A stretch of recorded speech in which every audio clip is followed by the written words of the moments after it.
అంటే టక్కున గుర్తొచ్చేది అంబటి రాంబాబు. వైసీపీలో సీనియర్ నేతగా ఉన్న ఆయన రూటే సపరేటు. ఈ నియోజకవర్గంలో నెగ్గిన వారికి ప్రభుత్వంలో కీలక పదవులు వస్తాయనే అంచనాలు ఉన్నాయి. పార్టీ ఏదైనా కొన్నేళ్లుగా అదే విధానం సాగింది. గతంలో ఫ్యాన్ సునామీతో సునాయాసంగా గెలిచిన అంబటికి రాజకీయాల్లో తలపండిన కన్నా లక్ష్మీనారాయణపై పోటీ చేయాల్సిన పరిస్థితి వచ్చింది. ఈ తరుణంలో నియోజకవర్గంలో గెలిచి సంబరాలు చేసేదెవరు అనే అంశం ఉత్కంఠగా మారింది.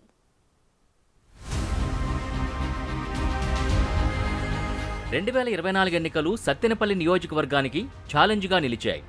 ప్రస్తుతం ఈ నియోజకవర్గంలో హేమాహేమీలు పోటీ పడ్డారు. వైసీపీ నుంచి మంత్రి అంబటి రాంబాబు పోటీ చేయగా, తెలుగుదేశం నుంచి మాజీ మంత్రి కన్నా లక్ష్మీనారాయణ బరిలో ఉన్నారు. ఇద్దరూ కాపు సామాజిక వర్గానికి చెందిన నేతలే కావడంతో సహా వాగ్దాటిలో కానీ రాజకీయాల్లోనూ ఇద్దరే అనడంలో ఎలాంటి సందేహం లేదు. ఇద్దరిది గుంటూరు జిల్లా అయినా నియోజకవర్గానికి మాత్రం ఇద్దరు స్థానికేతరులే. రాష్ట్రంలోనే సీనియర్ నేతగా గుర్తింపు తెచ్చుకున్న కన్నా గుంటూరు నుంచి వచ్చి ఇక్కడ పోటీ చేయగా, రేపల్లి నియోజకవర్గం నుంచి అంబటి బరిలో నిలిచారు. దీంతో ఈసారి ఓటర్ తీర్పు ఎలా ఉంటుందనేది సర్వత్రా ఆసక్తిగా మారింది.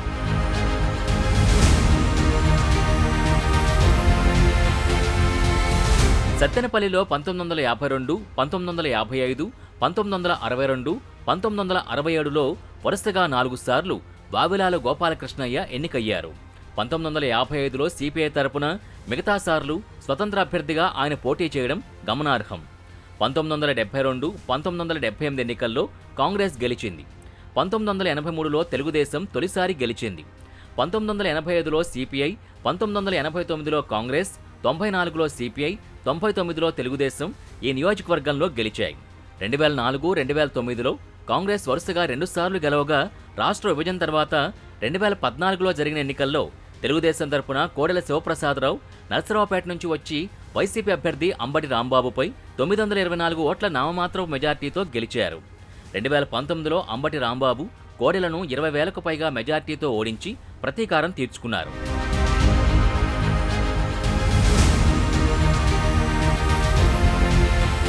సత్తెనపల్లిలో ఎవరు గెలిస్తే ఆ పార్టీ అధికారంలోకి వస్తుందనేది రాజకీయ పార్టీల్లో బలమైన విశ్వాసం. అక్కడ గెలుపు కోసం సర్వశక్తులు ఒడ్డుతుంటారు. ప్రస్తుతం నియోజకవర్గంలో వైసీపీ నుంచి అంబటి రాంబాబు గెలిచిన, టీడీపీ నుంచి కన్నా లక్ష్మీనారాయణ గెలిచిన రాష్ట్ర కేబినెట్లో స్థానం ఖాయమనే చర్చ జరుగుతోంది. దీంతో గట్టి పోటీనే ఇద్దరు ఎదుర్కొన్నారనే వాదన ఉంది. ఇద్దరూ ప్రజలతో మమేకమయ్యే నేతలు కావడంతో ఎవరు గెలుస్తారనే అంశం టెన్షన్గా మారింది.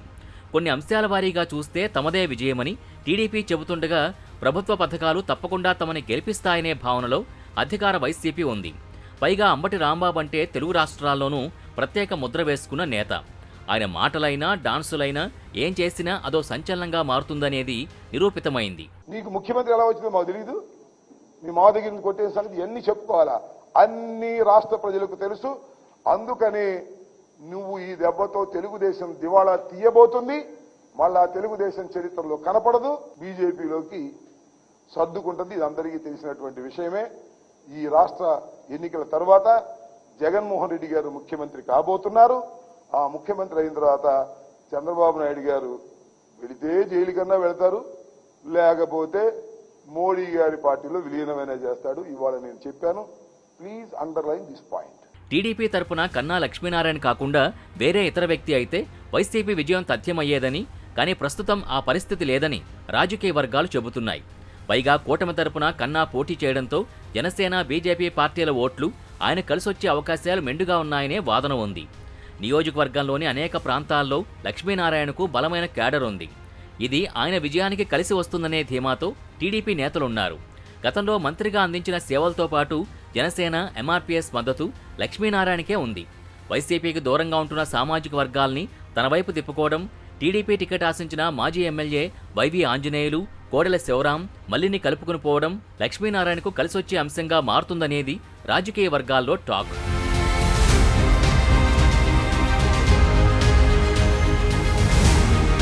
కూటమిలో కొన్ని విభేదాలున్నా వాటిని పరిష్కరించడంలో లక్ష్మీనారాయణ సక్సెస్ అయ్యారనే వార్తలు గట్టిగా వినిపిస్తున్నాయి. మరోవైపు ఎన్నికల్లో విజయంపై పూర్తి ధీమాతో ఉన్న కన్నా క్యాడర్కు కొన్ని రోజులు అందుబాటులో లేరనే విమర్శలు వినిపించాయి. సత్తెనపల్లిలో కూటమికి భారీ మెజార్టీ ఖాయమనుకున్న పరిస్థితుల నుంచి గెలిస్తే చాలు అనుకునే స్థాయికి క్యాడర్ వచ్చినట్టు సమాచారం.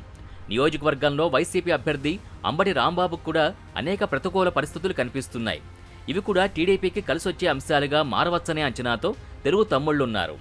అంబటి రాంబాబుకి కీలకమైన ముస్లిం, రెడ్డి సామాజిక వర్గంతో పాటు కాపు సామాజిక వర్గ ఓట్లు కూడా కలిసొస్తాయనే ధీమాలో వైసీపీ ఉంది. వైసీపీ హయాంలో జగన్ అమలు చేసిన పథకాలు తనకు శ్రీరామరక్ష అనే అంచనాతో రాంబాబు ఉన్నారట.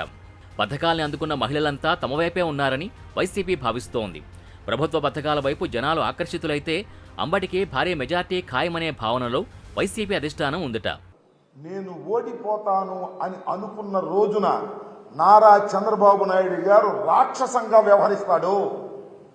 తనకు అధికారం రాదు అనుకున్నప్పుడు హింసను ప్రజ్వరింపచేస్తాడు. ఇది నారా చంద్రబాబు నాయుడు గారి చరిత్ర. ఇవాళ పలనాడులో హింస జరగడానికి కారణం నారా చంద్రబాబు నాయుడు గారు, అదేవిధంగా పురంధరేశ్వరి గారు. ఇక్కడ మార్పుల వల్లే ఇంత హింస జరిగిందని నేను మనవి చేస్తున్నాను. ఎంత ఆశ్చర్యం అండి. పోలింగ్ రోజున అలో లక్ష్మణ అని అల్లాడుతుంటే, తలలు పగిలిపోతుంటే పోలీసు దించుకోలేకపోయారు. కొన్ని ప్రాంతాల్లో మాచర్లలో కానీ, లేకపోతే మన గురజాలలో కానీ, నర్సరాపేటలో కానీ, సత్తెనపల్లిలో కానీ కొన్ని ప్రాంతాలు వెళుతుంటే అక్కడికి పోలీసులు రీచ్ కాలేదు. కొట్టుకుని ఆల్పోయి చాలే వాగిపోయారు. ఇది పరిస్థితి. ఒక ఎమ్మెల్యే ఇంటి మీద రాళ్లు వేసే పరిస్థితి. నర్సరావుపేటలో ఎమ్మెల్యే ఇంటి మీదకు వెళ్ళి దూకి కార్లు పగలగొట్టి చేసినటువంటి సందర్భం. అదేవిధంగా నాకు సంబంధించి నా చీఫ్ ఎలక్షన్ ఏజెంట్ నా సన్నిలా వెళితే కారు మొత్తం పగలగొట్టారు. కంప్లైంట్ చేస్తే పోలీసులు రారు. నియోజకవర్గంలో కీలక ఓటు బ్యాంకుగా ఉన్న కాపు సామాజిక వర్గం ఓట్లు ఎవరి వైపు మళ్లాయనేది చర్చనీయాంశంగా మారింది. ఫైర్ బ్రాండ్ ఇమేజ్ ఉన్న అంబటి చాలాసార్లు జనసేన అధినేత పవన్ కళ్యాణ్ని టార్గెట్ చేస్తూ వచ్చారు. ఆయన వ్యవహార శైలితో పాటు పెళ్లిళ్ల అంశంపైన ఘాటు వ్యాఖ్యలు చేశారు. ఇవి పవన్ అభిమానులకి కోపం తెప్పించాయని, తద్వారా ఆయా ఓట్లను అంబటి కోల్పోయారు అనేది టీడీపీ లెక్కగా తెలుస్తోంది. హోరాహోరీగా జరిగిన ఎన్నికల్లో విజయం ఇరువైపులా దోబూచులాడే అవకాశమున్న నేపథ్యంలో అంబటి మరోసారి సంబరాలు చేసుకుంటారా లేదా అనేది మరికొన్ని రోజుల్లోనే తేలనుంది.